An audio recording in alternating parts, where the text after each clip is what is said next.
O eto, dahil na kay Bato tayo, may ine-eba si Boss Bato. Death penalty daw ho. Death penalty daw ho. Isinusulong yung death penalty para sa mga kurakot daw ho. Nako. Yung interjection lang. Interjection.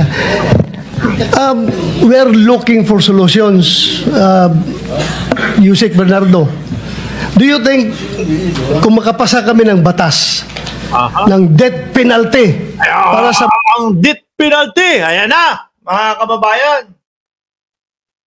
Do you think ang death penalty ay makatulong? mga corrupt na politiko at mga government officials, ikaw matatakot ka kaya na inamin mo na kanina na may kasalanan ka? Hindi, posible. No? Kahit papaano naman, mga kababayan, kung sakaling may ganon, may kabayan mga yan. May takot yung mga yan. Hindi basta-basta yan. No? Hindi basta-basta gagawa ng mga ganyan. Sabi ni Transformer, di pa ba na-aresto yan? Hindi pa ho. Nakakapag-comment pa ho. Nakaka-attend pa ho sa hearing eh. Kaya nandyan pa. Baka medyo malapit-lapit na ho. Ngayon, kung meron tayong existing na batas na bitayin ka, Oh, tinuturo. Uy, bukod dyan, madami mabibitay. No? Merong mga ayaw sumagot doon sa DDS. Merong mga ayaw harapin. Yung mga ini-issue sa kanila, kagaya na lang ng confidential funds. Oh, baka magalit sa iyo. Lang yato si Bato. Paano pag natuloy yun? Paano pagka natuloy yung impeachment ko at nahusgahan ako? Eh di pati ako, bitay. Baka magalit pa sa iyo yung Tobats, ha? kapag ikaw ay nahuli, magawa mo kaya yung nagawa mo ngayon? Palagay ko po, maraming matatakot talaga doon at hindi ko po masasabi, Mr. Chair, na mawawala po totally. Pero tsak pong mababawasan. So, bababa. mas maganda. Pero kawawa kapag mapagbibintangan ka lang. Kung yung isusulong ni Bato de la Rosa, mga kababayan, surprisein siya ni General Torre. Uy, ano ka ba, Miko Boys? Sabi sa iyo, wag niyong tatakutin si Bato eh. Pinag-uusapan natin dito. Etong mga kickbackan eh. O tapos, biglang sasabi mo, surprise, General Torre, baka magkaripas to sa pagtakbo. Iwas-iwasan yung magsisingit kayo ng mga ganyan. Naaawa ako kay Bato de la Rosa. Biglang, baka mapasigaw, come on! Mick Madi! O baka mapasigaw ng ganyan dyan sa Senado yan. O, hindi. Balik ako doon, mga kababayan. If ever, merong mga ganyan. No, merong death penalty daw ho, mga bossing. Ngayon, meron sinasabi, sila DE, sila district engineer, na may kargahan daw po. Merong mga sagasa. Yung kumbaga, hindi ipapaalam doon sa congressman na lalagyan ng pondo yung kanyang lugar, lalagyan ng proyekto yung kanyang lugar nang hindi pinapaalam sa kanya. O paano naman po yun?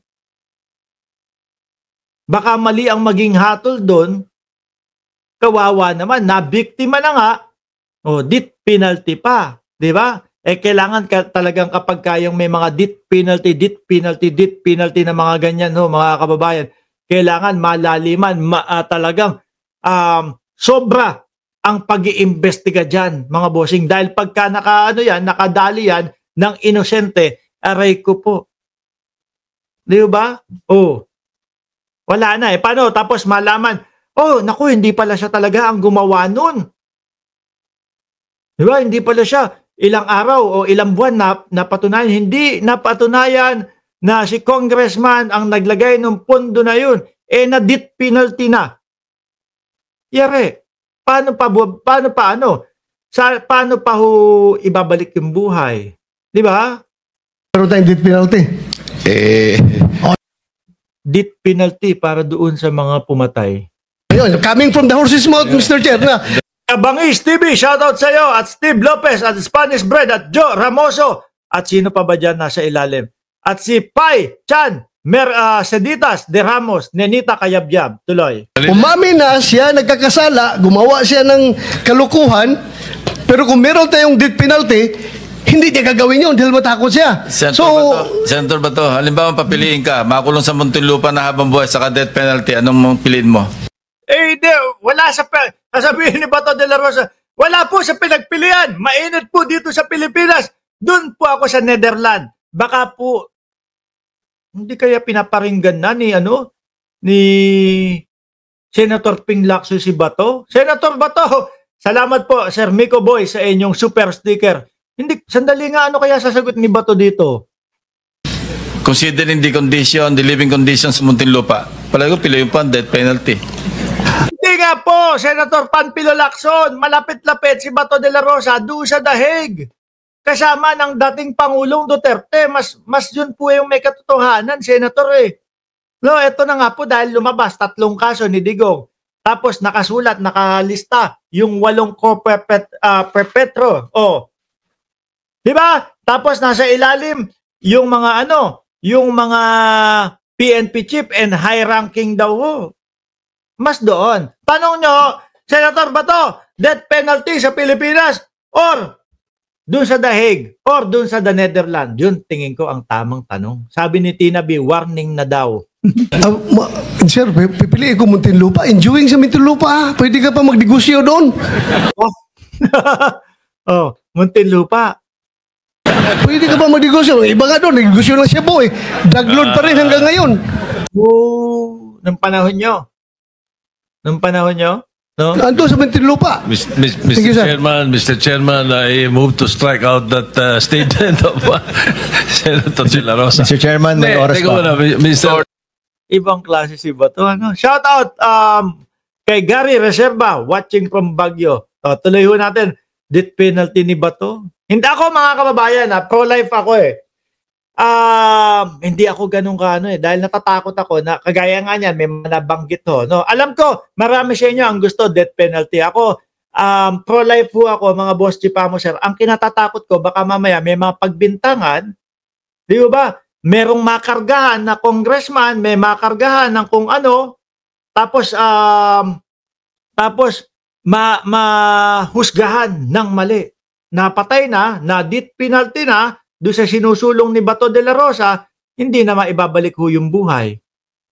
'Di ba? Tapos mamukat-mukat mo mga 2 buwan, 3 buwan, sasabihin naku, hindi pala siya yung gumawa nun. Naku, may mga nagkarga lang pala. Steve Lopez, salamat sa iyong super sticker, pang-death penalty ng mga tiwali. Kala ko pandit ko eh. Ang dami ng kahulugan ng death. Oh, may death penalty. Tsaka pang-dit ni Mark Ramos. Oh, salamat po sa inyong super sticker. Ngayon, alisin natin to. Pumunta naman tayo. Si Senator Tito Soto, imimit po ang mga asawa ng mga senadores, mga bossing. Oh, Of the